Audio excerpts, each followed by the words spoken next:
mise en garde musu na pe ezali ke dialogue na mino ba policier ba repasser pena ba veste pour ba zo ba poste maintenant ba zo ba poste ba bosani peuple akitaka na balabala neto ba boye ba mouvement citoyen ba zo boma bango ya kosakana te na ba M23 ba zo boma bango par exemple les jeunes botana on ba bomi aza artiste engagé aza et batoyo baza koyebisa bino ke Tshisekedi dictateur Tshisekedi da boma ka batute Tshisekedi da boma ka batute mais bango ba libérateur bango bana ba yerbino na Goma na moni bosala ka ba mataka bokunda ka bibembe bosala ba fausse commune bokunda batu mipiko ba oteki ko boma jeune moko ya lucha na mboka moko wana na Sud Kivu mais bino na Goma bobumi jeune oyo ce que jeune onde boki makambo lobi wana parce que il parle en swahili je comprends que bato bazo la langue swahili ba yoki ba message na ye que souci patriotique ka jeune wana na on dessus ba parce que bango baza accompagner na ba rwandais eza na ya ko bomba lisuste mais botala vraiment de bobomi.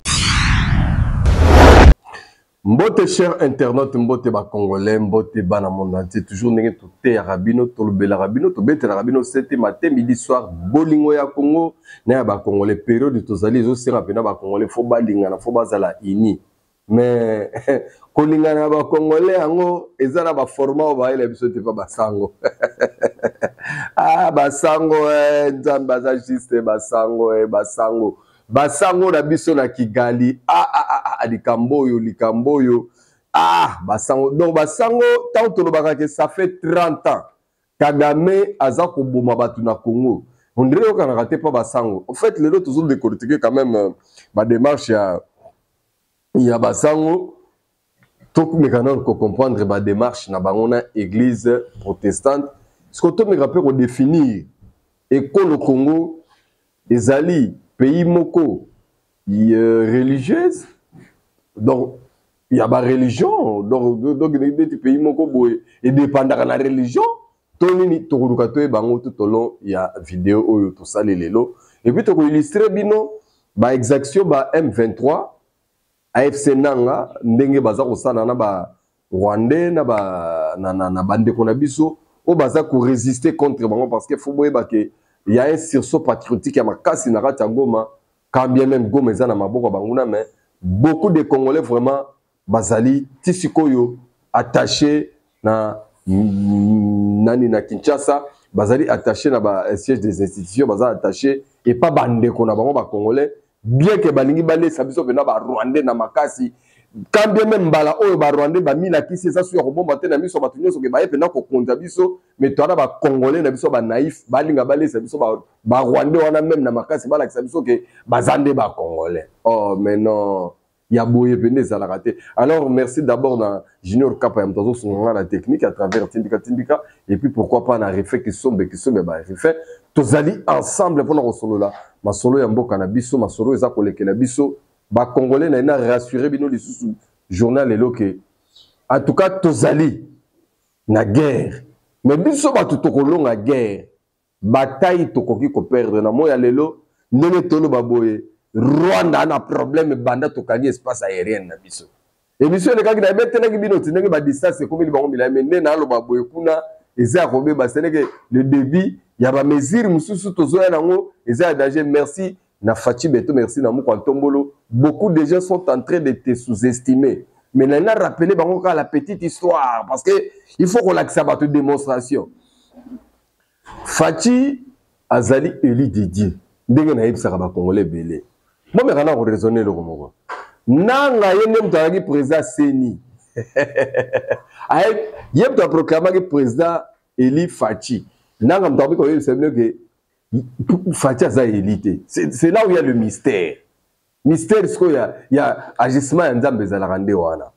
Ba Congolais, ba Sarani na ba étranger, ba influencé, ba mokilité, c'est mon qui a fait 2018 que Moutaza probable, or on dirige RDC, ils allaient candidat à rassemblement, président rassemblement, opposition tout autour de ba parti politique, tout opposition, tout autour de Félix Antoine Tshisekedi Tshilombo son temps. Et pas Zali président na ba tout. Mais quel était le choix diable?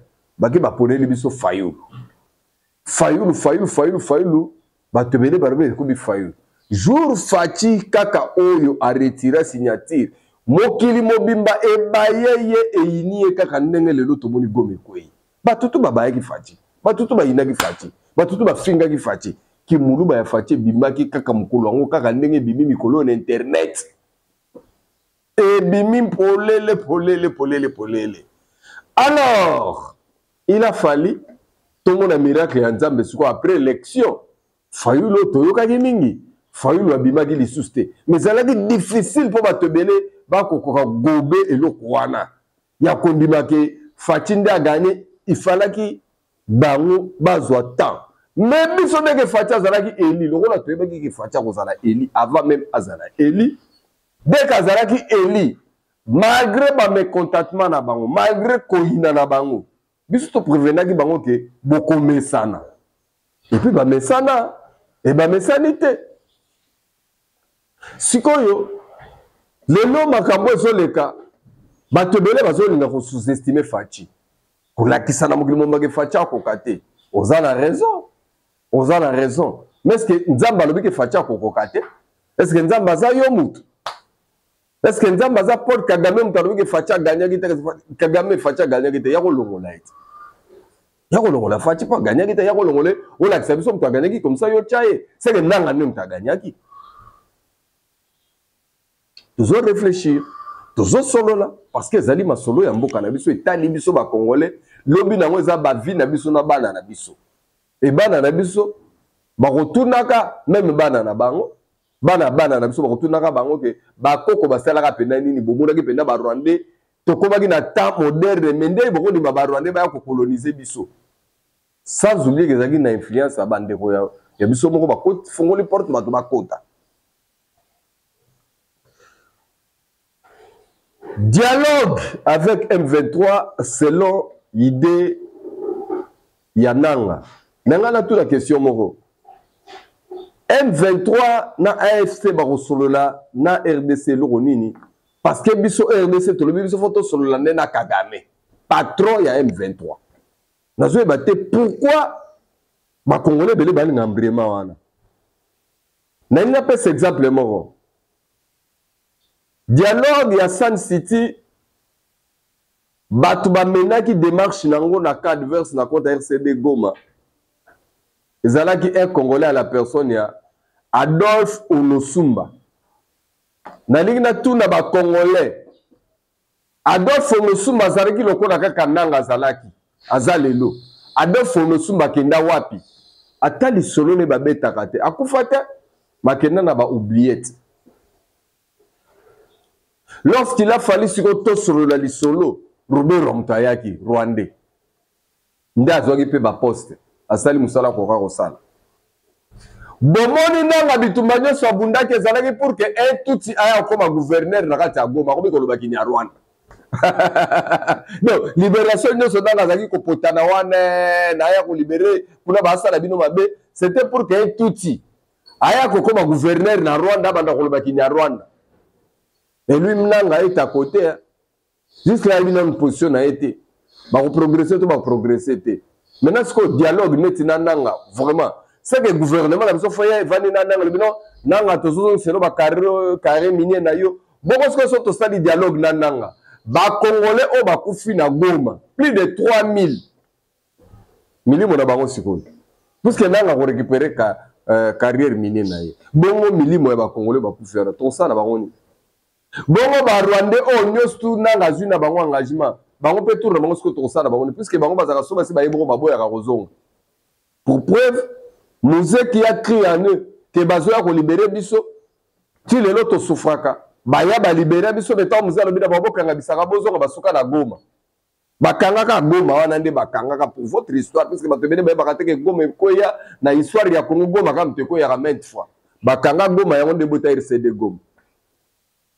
C'est ça qui va rendre. Mais tu sais que James Kabarebe babizi makara po mutu oyo azaki ne bandeli ya rébellion ya AFDEL azaki ko paraître mokonzi c'était Deogracias Bugera est-ce boka kasu kombo na ye non bato balingi te to expliquer bino décès puisque bato bene bato ka sake problème ezali problème entre Congolais mais nous entre nous Congolais on n'a pas de problème s'il faut parler de dialogue. Mais dès prise à pouvoir, il y a président actuel. Ce qu'il avait d'abord demandé, c'était le dialogue. Il avait fait appel à son frère et ami, Martin Fayoul oza ndeko na ngai oza soldat du peuple yaka to tonga mboka yaka to développer mboka. La réponse était sanglante. Liboko en chef de l'État eza salité na évité. Liboko a Tshisekedi na minute e sokoli na clean e sokoli na javel et sokoli na produit ni nango. Liboko a Tshisekedi apparemment comme propre, tout le monde veut le dialogue avec Tshisekedi. Tous les politiciens veulent le dialogue avec Tshisekedi. Ça veut dire que dans le moment où Zika, les politiciens ne sont pas le dialogue, ils font le dialogue, ils poster. Alors, Tshisekedi n'est pas Joseph Kabila. Si Joseph Kabila faisait le dialogue avec vous, puisque Joseph Kabila a dit qu'il y a la légitimité, Azala voté jamais dans le pourcentage de l'élection. Tshisekedi est voté avec 73%.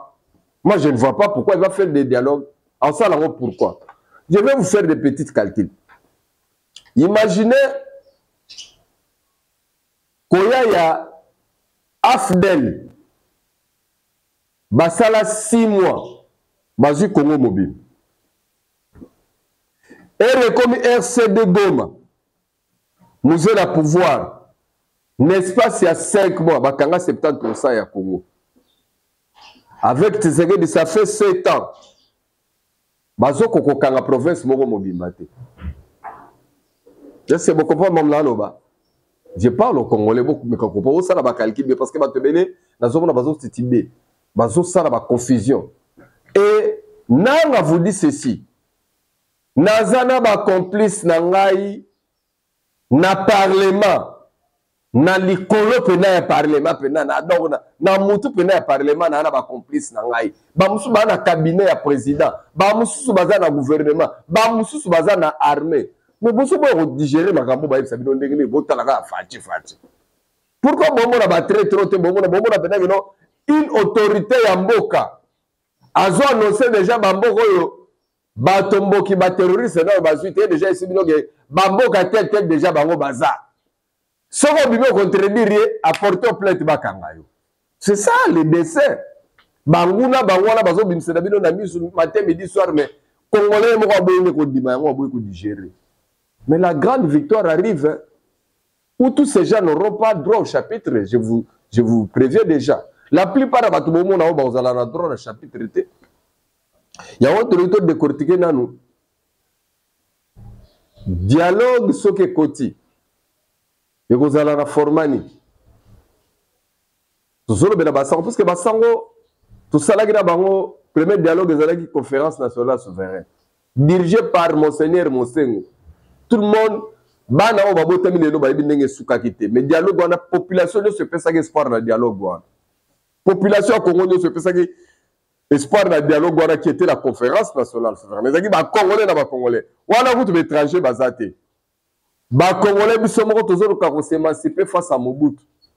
Et vous voyez, et bota rébellion à FDL. Les colons à Bassango, et là, on dit Bassala Bisso. Bassango va mettre Bisso 12. En plein dialogue, à travers Monseigneur Monsengo. Akenda kolukela biso kengo, biso batutwaki jana Tshisekedi eli premier ministre. Mais donc Monseigneur Monsengo a donné conférence nationale, la commission conclave, a bengi ba Mobutu se ba tondi ba voter kengo premier ministre. Il dénonce ce espoir de son peuple qui ndeboye. 94 tomona génocide de Salemi, 96 Baili biso, baili pour renverser le régime à Mobutu, wana Bassango. Première prise, ya Bassango.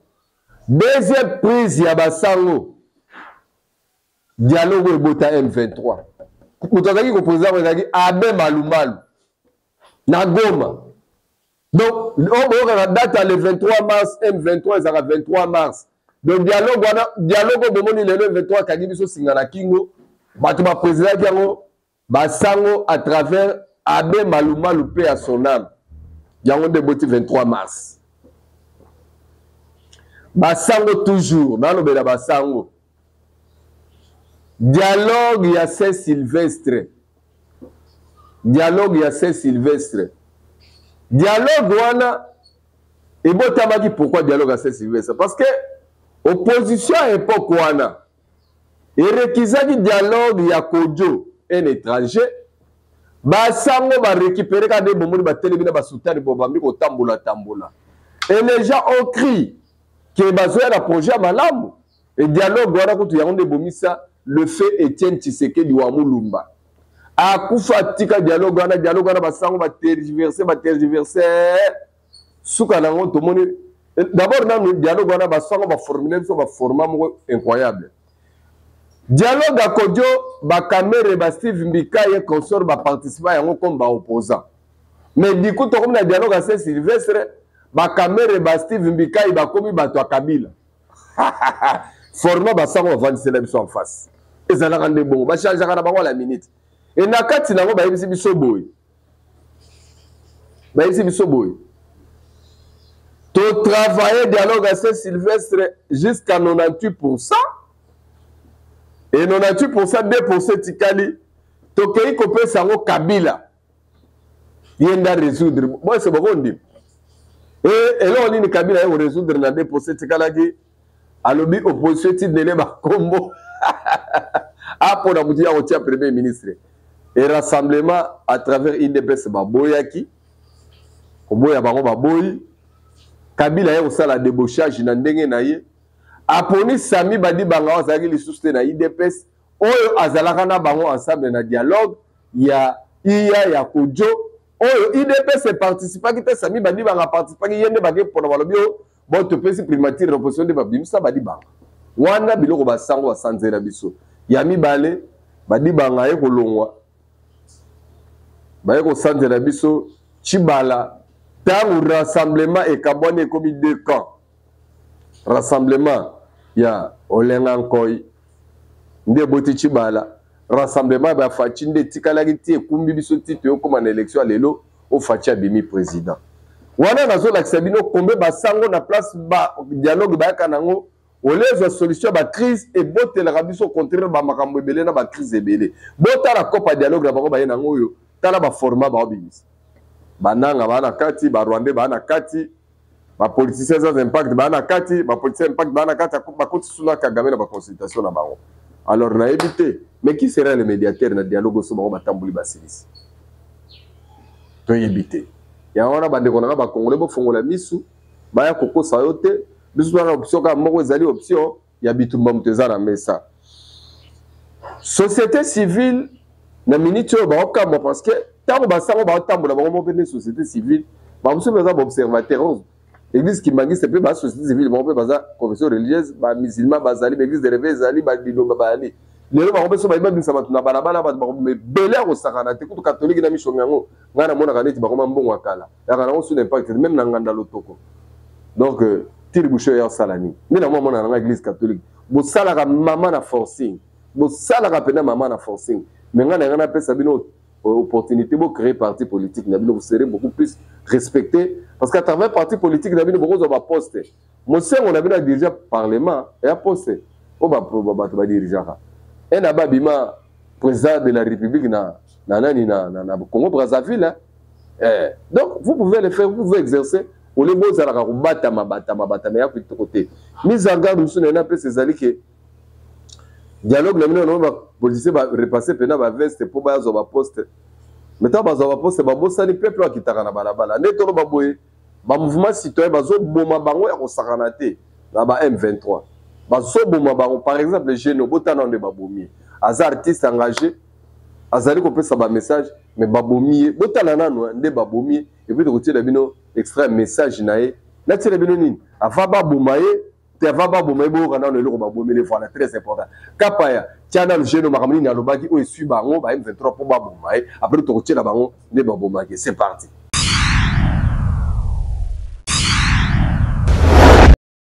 Jambo marafiki wa uhuru, les amis de la liberté.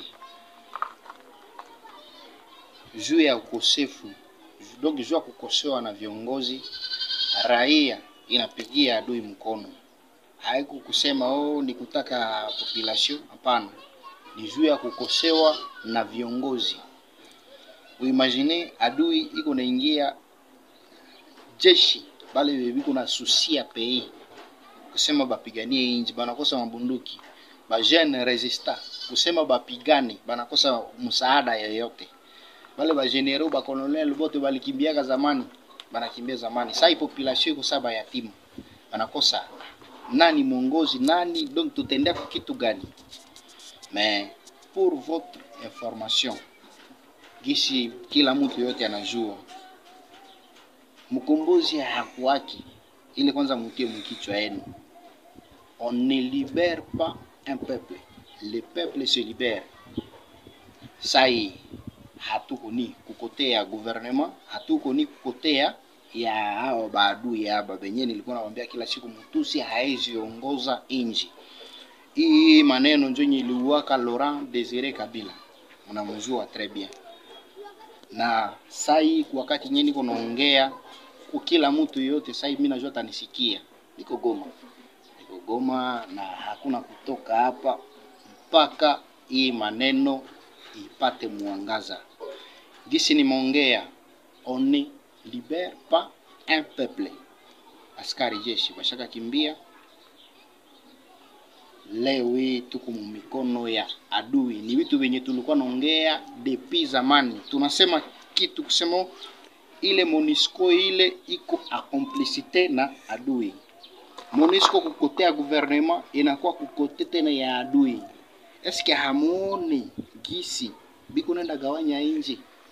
Na nani mkombozi? Sai kwa hiyo wakati yenyewe tuko amo, kila mtu anabakia kimya. Kila mtu anabakia kimya kuangaliana tu. Sema Kinshasa batatuma sijui nini na nini, ile ni bongo. Ni bongo. On ne libère pas un peuple, le peuple se libère. Ile mutie mkichwa yenu. Kila mtu yote mwiko nanisikia kwa hii wakati yenyewe tuko amo. Leo hii kila mtu kuna chunguzana kusema nikaongea batanifunga sijui nini batafanya nini. Kama unataka kutawalewa na mutusi, bakia kimya. Kama unataka liberation, jiunge na wakombozi benye habiko ni kukotea gouvernement ya Kinshasa, benye habiko ni hii group ya barebele nye biko na jita ama ba 23 bananga sijui nini. Ile yote ni politique ya muzungu, banataka gawanya inji. Freedom, kila mtu ajitayarishe. Hatuwezi tika kutawaliwa na wale batu.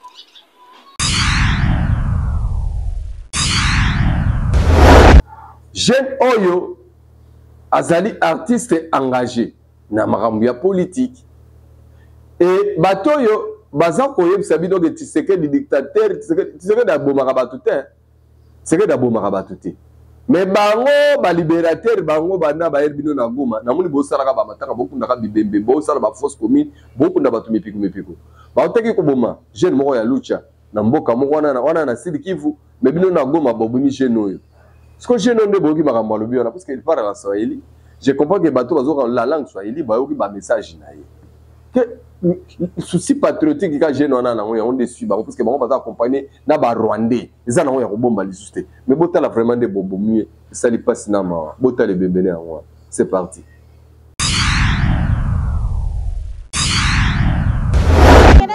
Idengo huyu Idengo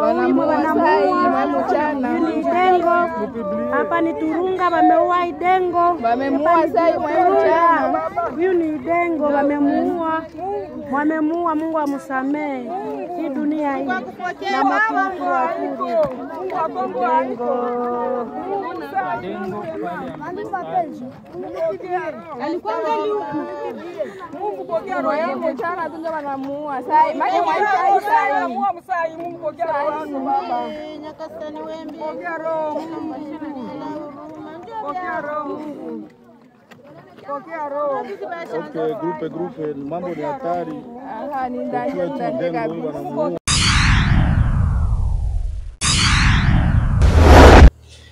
Yai victoire ya Union Européenne ndenge elongi ndenge ba député na mingongo botambola kina ba marche ba congolais batambola ki voine yokana ki ba député européen ba voter ki résolution de la fois passée l'émission de Kakike. En tout cas ba sanction sur le Rwanda Zoya ndenge ba préparer mais ba rubi contrat wana ba signer na Rwanda minéré ba longola ngo et puis ba corps militaire et ba corps ya ko financer Rwanda pe ba zo longola yango.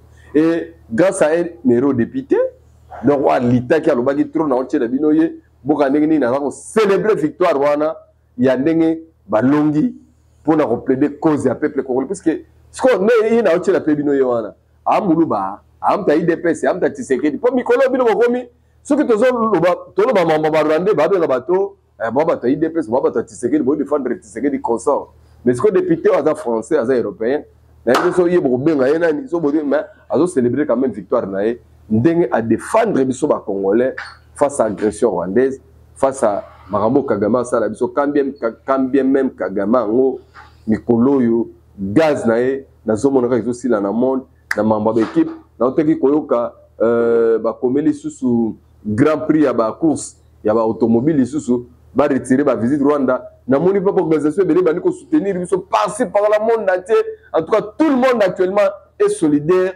avec nous les Congos et les Congolais ne perdez pas l'espoir n'ayez pas peur Dieu est avec nous. Alors les députés tellement joyeux à ces pays, baza parmi bato babundele biso baza bato belé na monde, ils nous sont solidaires avec nous. Dara yo moto FCC PPRD na ensemble bato bo sepela na bananga. To site bi libana na bino bana basango pe bozana ba longo ba mbongo te ko reprendre ti bato belé baki contre Tshisekedi doit ba cause parce que cause monani boza au service à Paul Kagame bolia ba mbongo na ye.